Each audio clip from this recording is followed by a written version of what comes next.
नमस्कार, हरियाणा न्यूज देख रहे हैं आप और मैं हूं आपके साथ विनय चौधरी।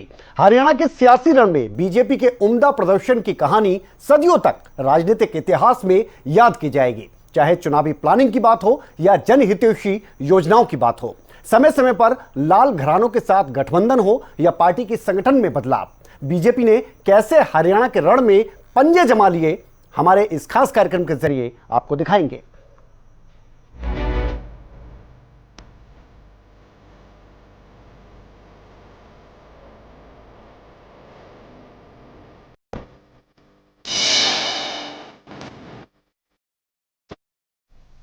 तो हरियाणा के चुनावी दंगल में बीजेपी को मिले पूर्ण बहुमत की चर्चा प्रदेश में ही नहीं बल्कि पूरे देश में हो रही है। बीजेपी ने हरियाणवी दिग्गजों के बीच अपनी विचारधारा की राजनीति के लिए जगह कैसे बनाई, ये एक दिलचस्प सवाल है।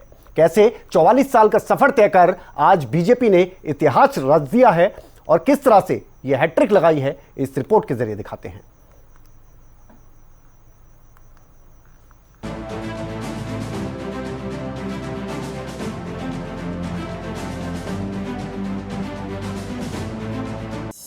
हरियाणा के चुनावी रण की बादशाह बीजेपी 1980 में स्थापना के साथ चखा कामयाबी का स्वाद। 2014 में मोदी मैजिक का खेल, चंडीगढ़ पहुंची बीजेपी की रेल। 2019 में भी पलटा पासा, गठबंधन में संभाला हरियाणा। 44 साल बाद ऐतिहासिक जीत के साथ रचा इतिहास।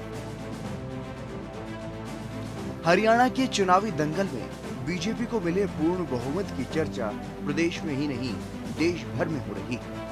बीजेपी ने हरियाणवी दिग्गजों के बीच अपनी विचारधारा की राजनीति के लिए जगह कैसे बनाई, ये एक दिलचस्प सवाल है और इसका जवाब हरियाणा के सियासी इतिहास में हमेशा ढूंढा जाता रहेगा। हरियाणा में बीजेपी कभी इनेलो और कभी हरियाणा विकास पार्टी की जूनियर पार्टनर रही, लेकिन 1987 में बीजेपी के पहले चुनाव लड़ने से लेकर 2024 के दंगल के बीच यहां की सियासी जमीन बदल चुकी है और अब बीजेपी फॉलोअर नहीं, लीडर की भूमिका में है। कभी 6 विधानसभा सीटें जीतकर गठबंधन में जूनियर रही बीजेपी कैसे हरियाणा की सियासत की बेताज बादशाह बन गई, इसके पीछे का इतिहास बेहद दिलचस्प है। साल 1980 में स्थापना के साथ ही बीजेपी ने अपनी सियासी खेती शुरू की। साल 1982 में बीजेपी ने हरियाणा विधानसभा का चुनाव लड़ा। इस चुनाव में महज 6 सीटें मिली, लेकिन उम्मीद की किरण के साथ बीजेपी नेताओं और कार्यकर्ताओं का संघर्षशील सफर चलता रहा। उम्मीद पर दुनिया कायम है कि रीत बीजेपी के लिए फिट बैठी। महज 5 साल बाद ही 1987 में बीजेपी को अच्छी कामयाबी हाथ लगी। इस बार बीजेपी के 20 नेता चुनावी दंगल में उतरे और 16 प्रत्याशी जनता का भरोसा जीतने में कामयाब भी रहे। अंबाला कैंट से चुनाव जीतने वाली दिग्गज नेता सुषमा स्वराज भी इन्हीं नेताओं में शुमार थी। सुषमा स्वराज जैसे कई दिग्गज नेताओं के उस दौर के सियासी तप का फल बीजेपी को आज मिल रहा है। ये सफलता की मंजिल ऐसे ही नहीं मिली। साल 1991 में हताशाजनक हार, जहां 89 सीटों पर चुनाव लड़ने के बाद भी 2 ही सीट जीत पाई, लेकिन ये हार दिग्गज नेताओं की उम्मीद को नहीं तोड़ पाई। ये मंडल कमंडल और गठबंधन सरकारों का दौर था। 1996 में बीजेपी ने फिर कमबैक किया।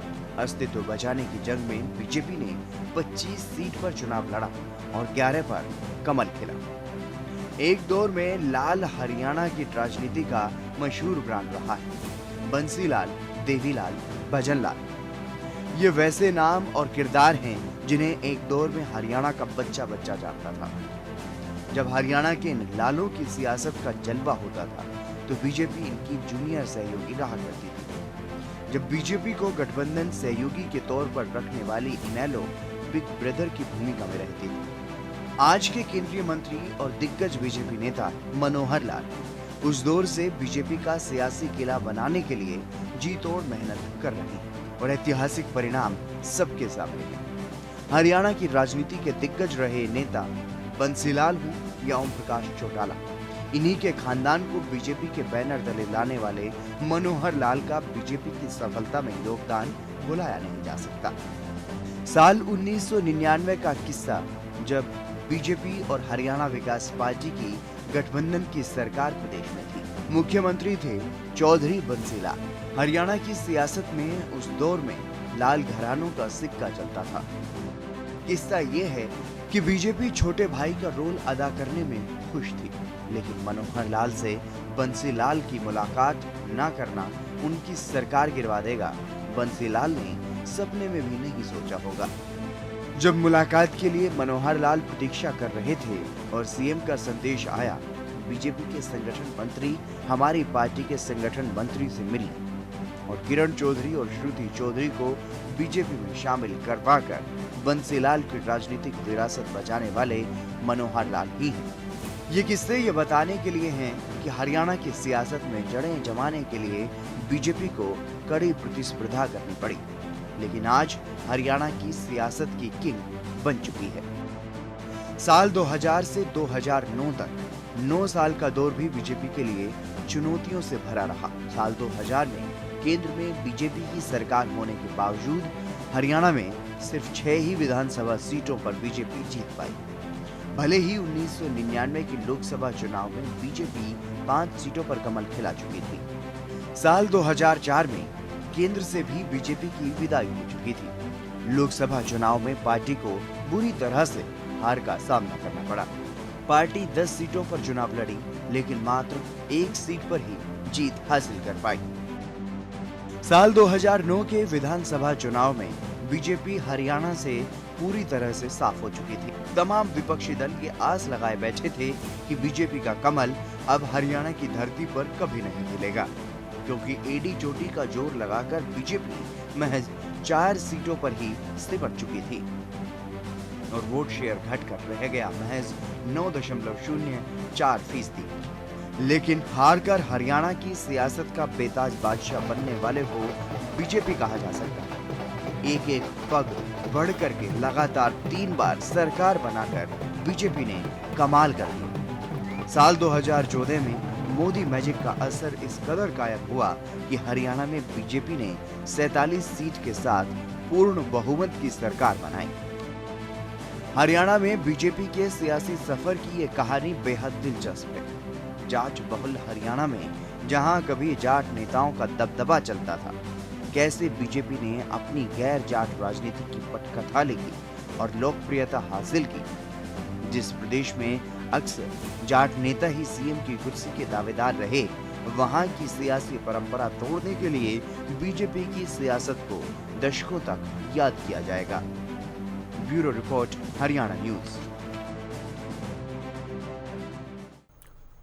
साल 2014 बीजेपी के लिए गोल्डन एरा लेकर आया। सिर्फ हरियाणा में ही नहीं, देश में आई मोदी लहर ने कई दशक तक राज करने वाली कांग्रेस को देश की सत्ता से साफ कर दिया। बीजेपी ने पहली बार हरियाणा में 47 सीट जीतकर सरकार बनाई थी और गैर जाट बीजेपी नेता मनोहर लाल को सीएम का कार्यभार सौंपा गया। साल 2014 के उस गोल्डन एरा की कहानी इस रिपोर्ट के जरिए समझिए।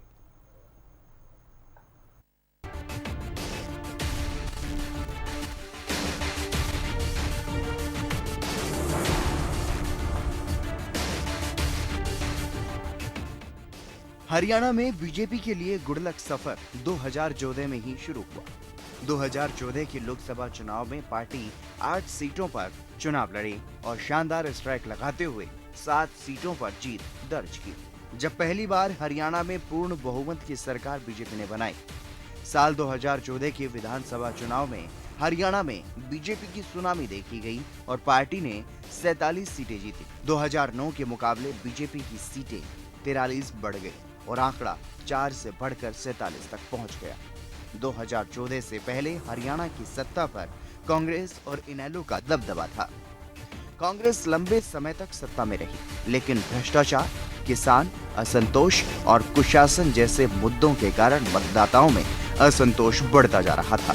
बीजेपी के लिए ये मौका था इतिहास रचने का। बीजेपी ने हरियाणा में अपने दम पर पहली बार साल 2014 में सरकार बनाई। जो लोग 60 साल में कुछ नहीं कर पाए, वो 60 दिन का मेरा हिसाब मांग रहे हैं। आइए बहनों, मैं हैरान हूं। मुझे बताइए भैया, चुनाव के लिए झूठ बोलना जरूरी है क्या? झूठ बोलना जरूरी है क्या? सरकार ने तो बेईमानी की, झूठ किया, जो किया सो किया। किसने किया, कब किया, कौन लोग गुनहगार है, मुझे कुछ कहना नहीं। आप जानते हैं ना, देश में हर हर मोदी, घर घर मोदी की लहर थी। केंद्र में नरेंद्र मोदी की सरकार बन चुकी थी। साल 2014 के विधानसभा चुनाव में पीएम मोदी के नाम का सिक्का खूब चला और जाटों के कद्दावर नेता और कांग्रेसी मुख्यमंत्री भूपेंद्र सिंह हुड्डा की 10 साल के शासन के बाद हरियाणा से विदाई हो गई। बीजेपी ने साल 2014 में 47 सीटें लाकर सियासी पंडितों को चौंका दिया था। ये सियासत का फुल सर्कल था। 15 साल पहले जो बीजेपी लाल घरानों की जूनियर थी, साल 2014 में सत्ता पर काबिज थी और हरियाणा के सीएम बनने जा रहे थे मनोहर लाल। शपथ लेता हूं कि मैं द्वारा स्थापित भारत के संविधान के प्रति श्रद्धा और निष्ठा रखूंगा। मैं भारत की प्रभुता और अखंडता अक्षुण्ण रखूंगा। मैं हरियाणा राज्य के मुख्यमंत्री के रूप में अपने कर्तव्यों का निर्वहन करूंगा तथा मैं या पक्षपात, अनुराग या द्वेष के बिना मैं सब प्रकार के लोगों के प्रति संविधान के और विधि के अनुसार न्याय करूंगा। हरियाणा में ये पहला मौका था जब बीजेपी अपने दम पर बहुमत हासिल कर पाई और मनोहर लाल भी पहली बार मुख्यमंत्री की कुर्सी पर बैठे। पार्टी ने 47 सीटें जीतकर इतिहास रच दिया। 2014 में बीजेपी ने न सिर्फ अपनी अमिट छाप छोड़ दी, बल्कि मजबूत पकड़ बनाकर दूसरे दलों का सूपड़ा भी साफ कर दिया। Bureau report, Haryana news. तो हरियाणा में जो इतिहास 2014 में रचा गया था, बीजेपी को एक तरफा जनता का प्यार मिला। उसके बाद साल 2019 में भी लोकसभा चुनाव और विधानसभा चुनाव में बीजेपी की जीत हुई। भले ही प्रदेश में सरकार बनाने के लिए बीजेपी को बैसाखी की जरूरत पड़ गई, लेकिन डबल इंजन की सरकार बनाने में सफल हो गए। साल 2019 में कैसे लोकसभा में क्लीन स्वीप से विधानसभा चुनाव में अल्पमत पर आकर बीजेपी अटक गई, इस रिपोर्ट के जरिए देखिए।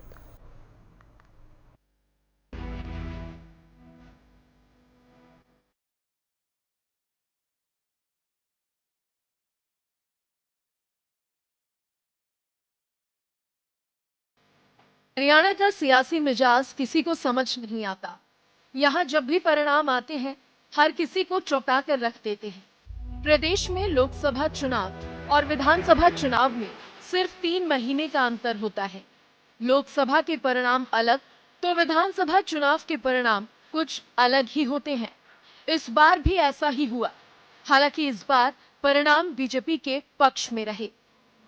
बात 2019 लोकसभा चुनाव की। उस वक्त नरेंद्र मोदी लगातार दूसरी बार देश के प्रधानमंत्री बने। हरियाणा में हुए लोकसभा चुनाव में जनता का भरपूर प्यार और आशीर्वाद पीएम मोदी को मिला। पार्टी ने सभी 10 सीटों पर लोकसभा चुनाव में क्लीन स्वीप किया। तमाम बड़े दिग्गजों के किले ध्वस्त हो गए। जो 2014 में कमी रह गई थी, वो 2019 के लोकसभा चुनाव में बीजेपी ने पूरी की। दीपेंद्र हुड्डा और भूपेंद्र हुड्डा जैसे बड़े चेहरे भी अपनी सीट नहीं बचा पाए। चौटाला परिवार को भी कहीं सफलता नहीं मिल पाई।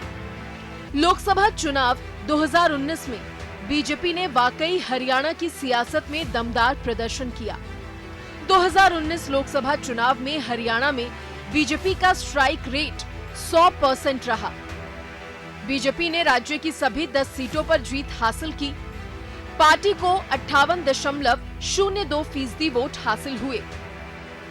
बीजेपी की लहर चल रही थी। लगातार दूसरी बार केंद्र में सरकार बन चुकी थी। हरियाणा में बीजेपी ने क्लीन स्वीप किया था। विधानसभा चुनाव के लिए होने वाली वोटिंग से करीब 3 महीने पहले लोकसभा चुनाव में 79 विधानसभा सीटों पर बीजेपी को लीड मिली थी। इसी के दम पर हरियाणा चुनाव के लिए बीजेपी ने 75 पार का अभियान चलाया और एक बार के लिए ऐसा लगा कि बीजेपी को 50 से ज्यादा सीटें आसानी से मिल जाएंगी। लेकिन नतीजे सामने आए तो हर कोई हैरान था।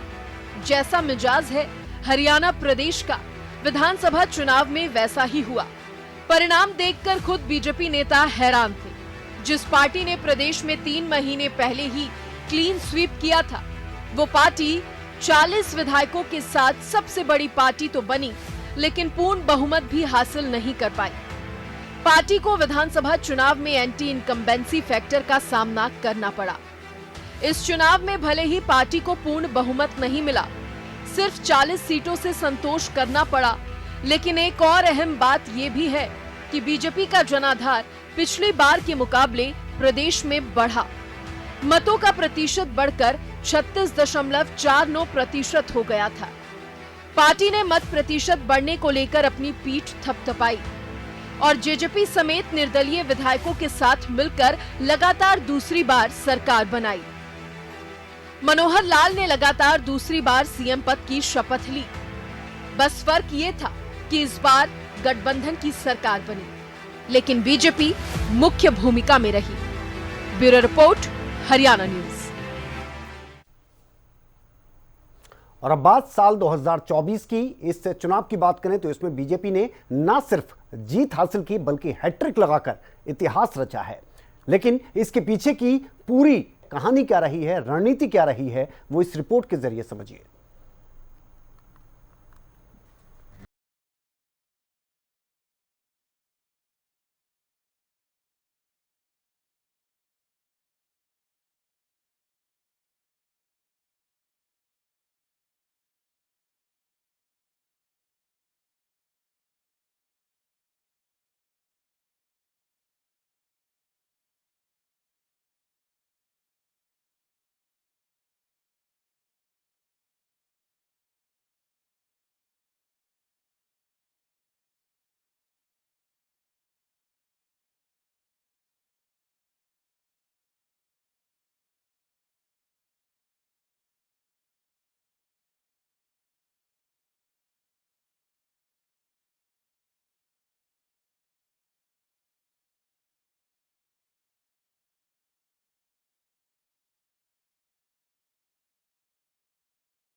हरियाणा में झूठ की गुट्टी पर विकास की गारंटी भारी पड़ी है। हरियाणा की जनता ने नया इतिहास रच दिया है। शायद जानता है, एक जमाना था हरियाणा के इन दिग्गज नेताओं का नाम पूरे देश में चर्चा में रहता था। हरियाणा में अब तक 13 चुनाव हुए। 13 चुनावों में से 10 चुनावों में हरियाणा के लोगों ने हर 5 साल के बाद सरकार बदली। 2 कार्यकाल, पूरे 5-5 साल के 2 कार्यकाल पूरा करने वाली किसी सरकार को हरियाणा में फिर से मौका मिला हो, ये भारतीय जनता पार्टी को तीसरी बार मौका मिला है। ये स्थिति तब रही जब मात्र 3 महीने पहले हुए लोकसभा चुनाव में बीजेपी को यहां जोरदार झटका लगा था।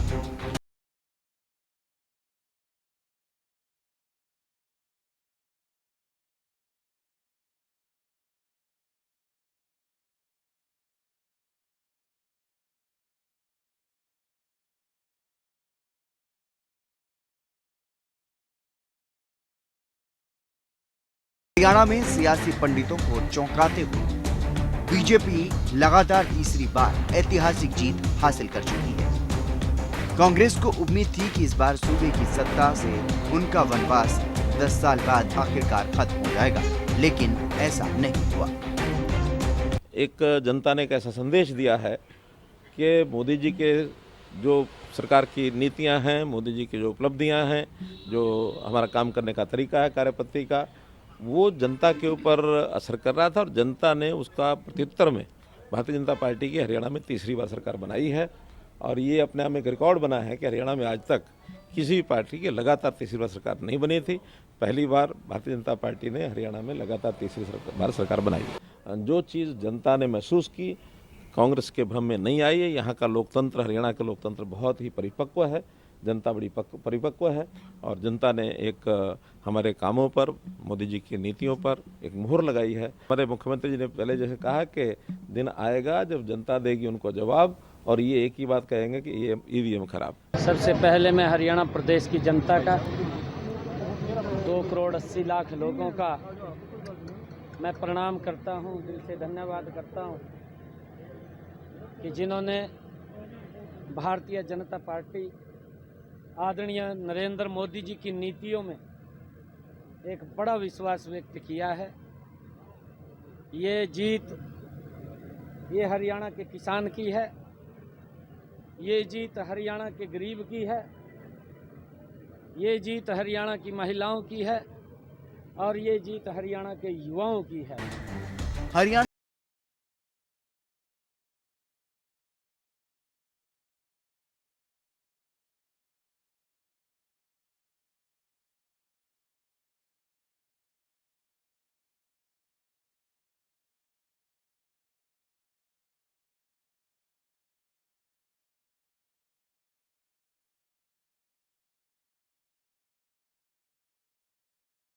चुनाव नतीजे बता रहे हैं कि मनोहर लाल खट्टर की जगह पर उनके ही भरोसेमंद नायब सिंह सैनी को मुख्यमंत्री बनाने का दांव सही साबित हुआ। नायब सिंह सैनी ओबीसी समुदाय से आते हैं, जिससे उनके समुदाय के वोटरों का बीजेपी की ओर झुकाव बढ़ा। हरियाणा में अहीर, गुज्जर और सैनी समुदाय करीब 11%, ओबीसी 34% के करीब है।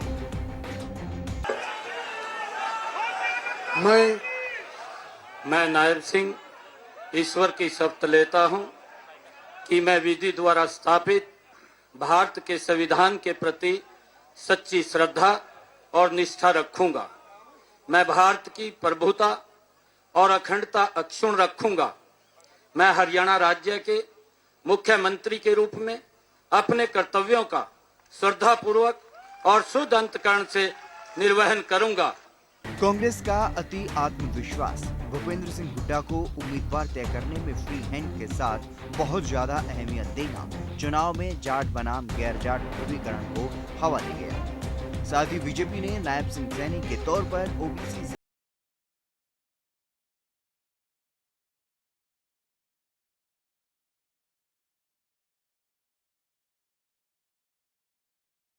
करीब 22% जाट हैं, जो चुनाव में अहम योगदान देते हैं। वहीं बीजेपी के नए उम्मीदवारों को मैदान में उतारने का दांव भी फायदेमंद साबित हुआ।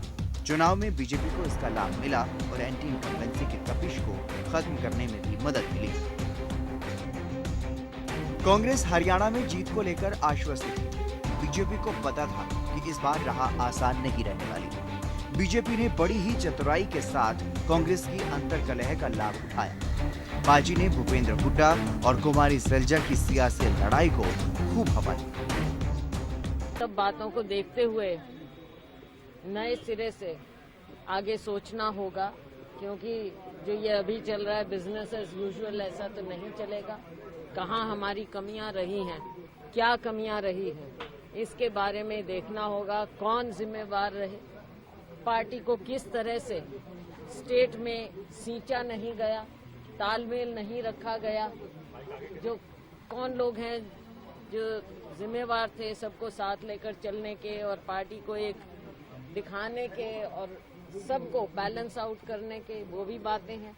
स्टेट में क्या मैसेज गया है, किस लिए लोग कांग्रेस की सरकार बनाते हुए पीछे हट गए हैं। जो एक माहौल बनाया राहुल जी ने, वो उस माहौल को एकदम निगेट कर दिया, खत्म कर दिया। इसके लिए क्या कारण हुए, ये सब बातें देखनी पड़ेंगी। चुनाव के समय जरूर हमें लगा कि हमको सबको मिलकर चुनाव लड़ना चाहिए। बहुत कुछ होते हुए हमने सारी चीजें ढकते हुए चुनाव लड़ा, मिलकर चुनाव लड़ा। बहुत सारी सीटें थोड़ी थोड़ी वोटर से आ रहे हैं, थोड़ी थोड़ी वोटर से आ रहे हैं और कई जगह से शिकायतें भी मिली हैं। कहीं बैटरी की शिकायत मिली है, कोई मिली है, और जिस प्रकार से लोडिंग हुई है, मतलब डिले वो हुई है, उसके हिसाब से भी है। लेकिन नहीं आओ, वो हमारे जो है AICC वाले इलेक्शन कमीशन मिलेंगे, सारी बात कहेंगे, लेकिन इसमें कोई दो राय नहीं। आश्चर्यचकित हुई। फिर हमारे पीसीसी प्रेसिडेंट वो चुनाव लड़ रहे हैं। चुनाव लड़ने भैया या तो पीसीसी प्रेसिडेंट रह लो या चुनाव लड़ लो, कोई कोऑर्डिनेशन नहीं है। राहुल गांधी जी का कार्यक्रम बता दिया प्रफुल्ल पटेल ने आके कि कार्यक्रम है, रोड शो है, हम उसमें तैयारी करने में लग गए। 2-3 दिन के बाद बात हमने जब देखा कोई वहाँ से कोई बात आई नहीं रही है तो बातचीत करी। शैलजा जी का कार्यक्रम रखा, बोला मुझे चौपर नहीं मिल रहा। और हमें जो है मैनिफेस्टो का जो कमेटी जब वो रिलीज हुआ तब बुलाया भी नहीं, ना उसमें कहीं पोस्टरों में की फोटो, ना तो किसी वैश्य समाज की किसी की फोटो, ना किसी ब्राह्मण समाज की, ना किसी पंजाबी की, ना किसी ओबीसी की। केवल 4 नेताओं की फोटो हैं। 4 नेताओं की पार्टी बन के रहेगी। देखिए, राजनीति में जो है ये जरूरी है कि आप सबको साथ लेके चलें। आप जिस तरीके से चल रहे हैं कि जो है जो कुछ है मैं हूँ, मुख्यमंत्री के लिए आप कह रहे हैं कि मुख्यमंत्री मैं बनूंगा, कोई कहता है मुख्यमंत्री मैं बनूंगा। अरे पहले 50 का आंकड़ा तो बनाओ, आप 45 का आंकड़ा तो बनाओ, तभी तो मुख्यमंत्री बनोगे। मुख्यमंत्री को मेरे कहने से मैं कहूँगा मैं मुख्यमंत्री बन जाऊँगा क्या? इसका फैसला हाईकमान करती है। काफी समय बीत जाने के बाद जब हरियाणा में राहुल गांधी ने कदम रखा तो उन्होंने हुड्डा और सैलजा के बीच सामंजस्य स्थापित करने की कोशिश की और एकजुटता का संदेश देते हुए डैमेज कंट्रोल पर जोर दिया, लेकिन नतीजों में तब्दील नहीं कर पाए। आप किसी भी जंगल में देख लो, आपको शेर अलग अलग मिलेंगे। कभी कभी हमारे शेर थोड़ा थोड़ा लड़ जाते हैं एक दूसरे से। फिर मेरा काम शेरों को एक साथ खड़े करने का है। बीजेपी